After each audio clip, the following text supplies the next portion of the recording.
कहानी की शुरुआत में हम एक सबवे स्टेशन को देखते हैं जहाँ पर बहुत ज्यादा भीड़ होती है। कुछ स्कूल गर्ल्स वहाँ पर आती हैं। उसी समय अनाउंस होता है कि वो Tokyo bound express 8 number track पर आने वाली है और सभी लड़कियां ट्रैक नंबर 8 पर चली जाती हैं। और जब सेफ्टी इंस्ट्रक्शन दिए जा रहे थे तब वो सभी लड़कियां येलो लाइन को क्रॉस कर आगे खड़ी हो जाती है। वो एक दूसरे का हाथ पकड़कर एक चेन बना लेती है और जैसे ही ट्रेन आती है वो सभी काउंट डाउन करते हुए ट्रैक पर कूद जाती है और कुछ ही सेकंड में सारी लड़कियां कट जाती है। ट्रेन में बैठे लोग खून की छींटे देखकर चिल्लाने लगते हैं। स्टेशन पर खड़े सारे लोग खून की बौछार से भीग गए थे और उसी समय हमें एक व्हाइट बैग दिखाया जाता जो कि उसी स्टेशन पर पड़ा हुआ था। अब हम स्टेज पर डांस करती हुई कुछ लड़कियों को देखते हैं जो कि डेजर्ट मील मी नाम के एक सॉन्ग को गा रही हैं, जो इन दोनों जापान में बहुत ही ज्यादा पॉपुलर है। दूसरी ओर हम एक क्लिनिक को देखते हैं जिसमें 2 नर्स बैठी हुई अपना काम खत्म कर रही हैं। उन दोनों के नाम अत्सुको और योको हैं। तभी अत्सुको कहती है कि मुझे भूख लगी है, इसीलिए मैं हम दोनों के लिए कुछ खाने को ले आती हूँ। जब वो बाहर जाती है तो मेन डोर लॉक्ड होता है, इसीलिए वो क्लिनिक के गार्ड के पास जाती है जो कि रेडियो पर न्यूज सुन रहा होता है। वो अत्सुको को कहता है कि आज 50 लड़कियों ने ट्रेन के आगे कूदकर अपनी जान दे दी,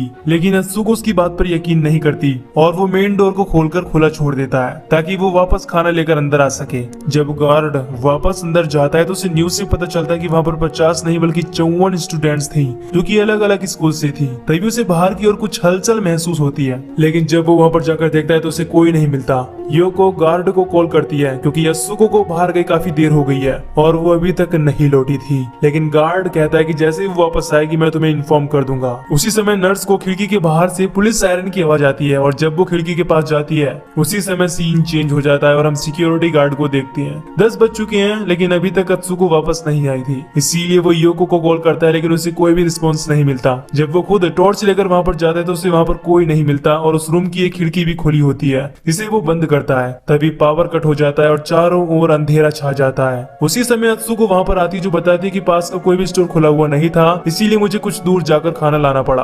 उन्हें लगता है कि योको घर जा चुकी है, इसीलिए अत्सुको उसका खाना गार्ड को दे देती है। तभी वो उस विंडो को खोलती है और उसके ऊपर चढ़कर बाहर की ओर कूद जाती है। ये देखकर गार्ड बहुत ज्यादा डर जाता है। उसी दौरान हम उसी व्हाइट बैग को एक बार फिर से वहाँ पर देखते हैं। दूसरी ओर हम पुलिस ऑफिसर कुराडो को देखते हैं जो कि एक डिटेक्टिव है और वो फिलहाल उन 54 लड़कियों के सुसाइड केस पर इन्वेस्टिगेशन कर रहे हैं। वो अपनी टीम के साथ सीनियर ऑफिसर से मिलता है जो कि उन्हें बताता है कि ये कोई क्राइम नहीं है बल्कि ये एक एक्सीडेंट है, लेकिन एक डिटेक्टिव बताता है कि ये सब लड़कियां 18 अलग अलग स्कूलों से थी। ये कोई कोइंसिडेंट तो नहीं हो सकता कि वो एक साथ ही एक जगह पर मरी। इसीलिए डिटेक्टिव शिबुसावा इस केस पर इन्वेस्टिगेशन करने का डिसीजन लेता है। अब उसे एक कॉल रिसीव होता है जिसमें कोई अनजान लड़की उसे सुसाइड केस के बारे में डिस्कस करती है और उसे एक वेबसाइट का लिंक बताती है जिस पर कुछ डॉट्स ब्लिंक कर रहे थे। शिबु कुछ भी समझ नहीं पाता कि इन डॉट्स का मतलब क्या है। वो लड़की बताती है कि इसमें जो रेड डॉट दिख रहे हैं वो सभी महिलाएं हैं और जो व्हाइट डॉट है वो पुरुषों के लिए है। हाल ही में इस पर 54 नए रेड डॉट आए थे और उसके कुछ टाइम बाद ही ट्रेन का हादसा हुआ था। मुझे लगता है कि जो भी सुसाइड हो रही है उनकी सूचना पहले ही इस साइट पर दी जाती है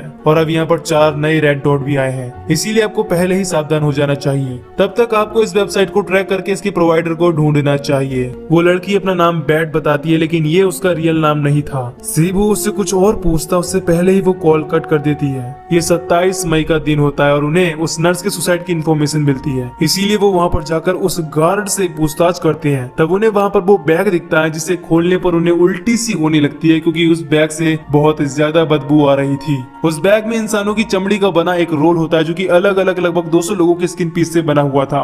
डॉक्टर बताता है कि इनमें से 100 पीस तो मरे हुए लोगों की स्किन के हैं और हो सकता है जो 100 पीस और हैं वो जीवित लोगों के हों या वो सभी कुछ देर बाद मरने वाले हों। अब उन्हें पता चल जाता है कि ये कोई सुसाइड केस नहीं बल्कि एक क्राइम है। नाइट में जब कुरोडा अपने घर जाता है तो वो अपनी बीवी और दोनों बच्चों तोरू और सकुरा के साथ डिनर करता है, जहाँ पर वो सभी उस पॉपुलर सॉन्ग मेल मी को सुनते हैं। नेक्स्ट डे 28 मई को हम एक हाई स्कूल को देखते हैं जहाँ पर कुछ लड़कियां कचरे के पैकेट को लेकर बिल्डिंग की छत पर जाती हैं और वहाँ पर पहले से ही काफी सारे स्टूडेंट्स लंच कर रहे थे। तभी वहाँ पर कुछ लड़की आती है और कहते हैं कि हम सभी एक सुसाइड क्लब बना रहे हैं जिसमें हम खुद को ही सुसाइड करके मार डालेंगे और सभी स्टूडेंट्स खुशी से चिल्लाते हुए उनकी इस बात पर हंसते हैं। तभी वहाँ पर एक लड़की आती है जो कहती है कि सबसे पहले मैं सुसाइड करूंगी। वो जैसे ही दीवार पर चढ़ती है तभी उसकी फ्रेंड भी उसके पास आकर खड़ी हो जाती है। सभी लड़के तालियां बजा रहे थे और अब एक एक करके सभी स्टूडेंट्स हाथ से हाथ मिलाकर उस दीवार पर खड़े होकर काउंट डाउन करते हुए नीचे कूद जाते हैं, लेकिन 3 स्टूडेंट्स ऊपर ही रह जाते हैं जिसमें से एक लड़की दूसरी लड़की को अपने साथ जबरदस्ती नीचे गिरा लेती है। अब एक लड़की ही बचती है जिससे सभी स्टूडेंट्स दीवार से नीचे आ जाने के लिए कहते हैं, लेकिन वो कहती है कि मैं सुसाइड क्लब की एक चार्टर मेंबर हूँ और ये कहकर वो नीचे कूद जाती है। अब वहाँ पर कुरोडा और उसकी टीम आकर स्टूडेंट से पूछताछ करती है, लेकिन इस बार उन्हें सुसाइड लोकेशन पर कोई भी बैग नहीं मिलता जो कि उन्हें पिछली 2 लोकेशन पर मिला था। अगले दिन 29 मई को हम एक लड़की को स्ट्रीट में चलते हुए देखती हैं। इसका नाम मित्सुको है। तभी उसके ऊपर एक आदमी आकर गिरता है जो कि उसका बॉयफ्रेंड था और उसने सुसाइड करने के लिए नीचे छलांग लगाई थी। वो अभी तक मरा नहीं था, इसीलिए मित्सुको से पूछती है कि तुमने ऐसा क्यों किया, लेकिन वो उसे कुछ नहीं बताता और मर जाता है। नेक्स्ट सीन में हम डॉक्टर को देखते हैं जो कि उसकी डेड बॉडी का चेकअप कर रहे हैं। तब उसकी बॉडी पे एक कट मिलता है जिसका मिसिंग पार्ट उसी स्किन के रोल में होता है और उसकी बॉडी पर लगाने पर एक टैटू बनता है। ऑफिसर मित्सुको से पूछताछ करती है कि क्या तुमने अपने बॉयफ्रेंड से पूछा कि उसकी बॉडी की स्किन मिस क्यों है, लेकिन वो इसके बारे में कुछ भी नहीं बताती और अब मित्सुको को अपने कपड़े उतारने के लिए कहा जाता है ताकि पता चल सके कि उसकी बॉडी पर भी कोई टैटू है या नहीं। तब हम देखते हैं कि उसकी पीठ पर एक बटरफ्लाई का टैटू है। इसके बाद हम 2 लड़कियों को देखते हैं। उनमें से एक वही लड़की होती है जिसने पुलिस को उस अजीब वेबसाइट के बारे में नोटिफाई किया था। वो अपना नकली नाम बेट बताती है, लेकिन असल में उसका नाम कियोको होता है। वो अब सुसाइड क्लब को एक मेल करती है। इसमें लिखती है कि मैं समझ चुकी हूँ कि इन सब सुसाइड के पीछे का सोर्स क्या है और अब मैं इन डॉट्स का मतलब भी समझ सकती हूँ। अगर आप मेरा ये मैसेज पढ़ रहे हो तो रिप्लाई जरूर करना। दूसरी ओर हम कुरोडा और उसके बेटे को देखते हैं। उसको एक अजीब वेबसाइट मिलती है जिसके बारे में वो अपनी डैडी को बताता है, जिसमें एक मैसेज होता है और कहा जाता है कि इस मैसेज को ज्यादा से ज्यादा फैलाने से सुसाइड केस रुक सकते हैं। कुरोडा कहता है कि शायद ये कोई प्रैंक हो सकता है, लेकिन जब तोरू उस वेबसाइट प्रोवाइडर से कनेक्शन बना लेता है तो कुरोडा उसे मैसेज का रिस्पॉन्स के लिए वेट करता है। वहीं दूसरी ओर हम उस क्लिनिक के गार्ड को देखते हैं जिसे अंधेरे में उन दोनों नर्सेस की परछाई दिखती है। इससे वो काफी डर जाता है, लेकिन वहाँ पर कोई भी नहीं था। रात में एक पुलिस ऑफिसर को अननोन कॉल आता है जिसमें एक छोटा लड़का उसे बताता है कि मुझे कुरोडा से बात करनी है और हाँ, उसे बता देना कि सुसाइड क्लब नाम की कोई चीज नहीं है और जल्दी ही सुबह 8 बजे मैं वापस कॉल करूंगा। अगले दिन 30 मई को ठीक 8 बजे उसका कॉल आता है। कुरोडा उससे बात करता है। तब वो बताता है कि आज रात 7:30 बजे फिर से उसी स्टेशन पर 50 और लोग सुसाइड करेंगे। वो लड़कियां भी हो सकती हैं या छोटे बच्चे भी। वो ये भी बताता है कि सुसाइड की 6वीं चेन का एक छोटा सा हिंट है। वो सोचते हैं कि ये एक प्रैंक है, लेकिन जब वो उस स्किन रोल को देखते हैं तो 100% श्योर हो जाते हैं कि ये एक क्राइम है जो जानबूझकर किसी के द्वारा किया जा रहा है। उस रात कुरोडा और शिबू अपनी टीम के साथ उस स्टेशन पर पहुंच जाते हैं, लेकिन उस वक्त वहां पर कोई भी सुसाइड इंसिडेंट नहीं होता। लेकिन उस वेबसाइट पर 50 नए डॉट्स आ चुके थे। इसका मतलब 50 लोगों की मौत होना कंफर्म है। दूसरी ओर हम एक कॉमेडी शो को देखते हैं जिसमें लोग हंसी खुशी के साथ में शो का मजा ले रहे थे। वहीं एक और जगह पर 4 लड़कियां होती हैं जिनमें से एक लड़की कहती है कि हमें खुद को मार लेना चाहिए और जब शो का होस्ट चेंज होता है तो 2 नए लोग वहां पर परफॉर्म करने के लिए आते हैं। तब हम देखते हैं कि वो चारों लड़कियां रोप से लटक कर सुसाइड कर लेती हैं। वहीं दूसरी ओर एक लेडी सब्जी के साथ अपने हाथ को काटने लगती है और एक लड़की माइक्रोवेव में अपना सर डालकर खुद को जला डालती है। आखिर में एक कॉमेडियन भी खुद को चाकू से काटकर मार डालता है। इस तरह से 50 नए आदमी सुसाइड कर लेते हैं। रात में जब कुरोडा अपने घर जाता है तो वहाँ पर उसकी बेटी आती है जो कि पूरी तरह से खून से लथपथ थी। बाद में उसे पता चलता है कि उसकी पूरी फैमिली सुसाइड करके मर चुकी है। दूसरी ओर हम बैट को देखते हैं जिसे अभी अभी सुसाइड क्लब की ओर से जवाब में एक मेल मिला है। तभी वहाँ पर कुछ आदमी आती है और वो उन्हें किडनैप कर लेती हैं। वो जबरदस्ती उसे पुलिस को मेल करने के लिए कहते हैं और बाद में उन दोनों को एक बेसमेंट में ले जाते हैं जहाँ पर उन्हें एक जेनेसिस नाम का आदमी मिलता है जो बहुत ही खतरनाक था।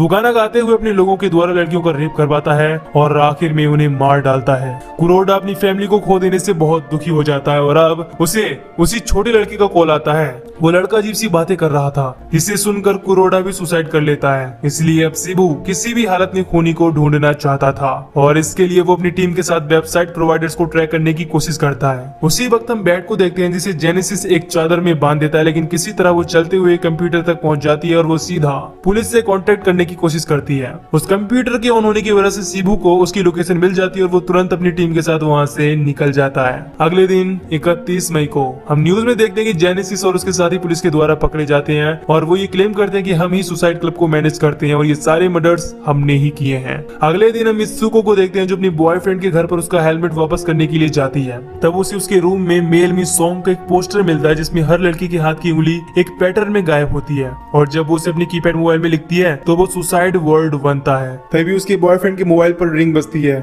जब वो उसे पिक करती है तो उसे सीक्रेट पिन डालने के लिए कहा जाता है। मित्सुको उन लड़कियों की टी शर्ट पर बने रैंडम नंबर को डाल देती है और वो पिन करेक्ट था। कॉल पर वही लड़का होता है जो उसे बताता है कि सुसाइड क्लब नाम की कोई चीज नहीं है। दूसरी ओर जब शिबू उस वेबसाइट को देख रहा था तब उसे सीनियर ऑफिसर का कॉल आता है जो बताता है कि अभी अभी 200 लड़कियों ने बिल्डिंग से कूदकर सुसाइड कर लिया है और उसी वक्त वेबसाइट पर भी 200 नए डॉट आ जाती हैं। इसका मतलब सुसाइड क्लब का लीडर कोई और है। दूसरी ओर मित्सुको को कंप्यूटर पर एक कोड मिलता है जिसे डिकोड करने पर पता चलता है कि उसे 2 जून को होने वाले कॉन्सर्ट में इनवाइट किया गया है। अगले दिन वो उस लोकेशन पर जाती है जहाँ पर एक दरवाजे में लगे सीक्रेट पिन को एंटर कर वो बैक स्टेज पर पहुंच जाती है। तब वो देखती है कि वहाँ पर बहुत सारे छोटे बच्चे होती हैं जिनकी सोच को इस टाइप से डेवलप कर दिया गया था कि वो बिल्कुल भी जीना नहीं चाहती। वो सोचते कि जिंदा रहने में कोई फायदा नहीं है, अपने आप को मारकर हम खुद की आत्मा के कनेक्शन को मजबूत बना सकते हैं। जब मित्सुको आगे जाती है तो उसे स्टेज पर खड़ी एक लड़की मिलती है जो उसे अपनी ओर आने का इशारा करती है। जब मित्सुको वहाँ पर जाती है तो सारी लाइट्स बंद हो जाती हैं। तभी पर्दा उठता है और वहाँ पर बैठे हुए बच्चे कई सारे सवाल पूछते हैं। मित्सुको उनका अच्छे से जवाब देती है, इसीलिए उसे कुछ लड़कियों के साथ एक बेसमेंट में ले जाया जाता है जहाँ पर दूसरी लड़कियों के साथ साथ मित्सुको की पीठ का टैटू भी एक हथियार से काट दिया जाता है और वो छोटे बच्चे उन सभी स्किन के टुकड़ों को जोड़कर एक नया रोल बना देते हैं। जब वो स्किन रोल शिबू तक पहुंचता है तो वो डॉक्टर के साथ इसकी जांच करता है। तब उसमें उसे मित्सुको का टैटू दिखता है जिसे देखते ही वो तुरंत पहचान जाता है। अगले सीन में हम मित्सुको को देखते हैं जो कि स्टेशन पर कुछ गर्ल्स के साथ खड़ी है। तभी वहाँ पर शिबू आ जाता है और वो उसके हाथ को पकड़ लेता है, लेकिन वो अपना हाथ छुड़ाकर ट्रेन में चढ़ जाती है और जब तक ट्रेन शिबू को क्रॉस नहीं कर जाती वो उसे घूरती रहती है। और मूवी के आखिरी सीन में हम फिर से मेल मी सॉन्ग की झलक देखते हैं। इसी के साथ ये मूवी यहीं पर खत्म हो जाती है। सभी की सुसाइड के पीछे का रहस्य माइंड वॉश है। वो लोग वेबसाइट के जरिए यूथ को ग्रुप में करते थे और उन्हें सुसाइड करने के लिए जोश देते थे, जिस वजह से वो लोग सुसाइड करते थे। यही मेन रीजन लोगों के सुसाइड करने का। तो दोस्तों, अगर आपको इस मूवी की एक्सप्लेनेशन पसंद आई हो तो वीडियो को लाइक और चैनल को सब्सक्राइब कर दीजिए। बाकी मैं मिलूंगा आपसे न्यू वीडियो में। Till then take care, love you, bye bye.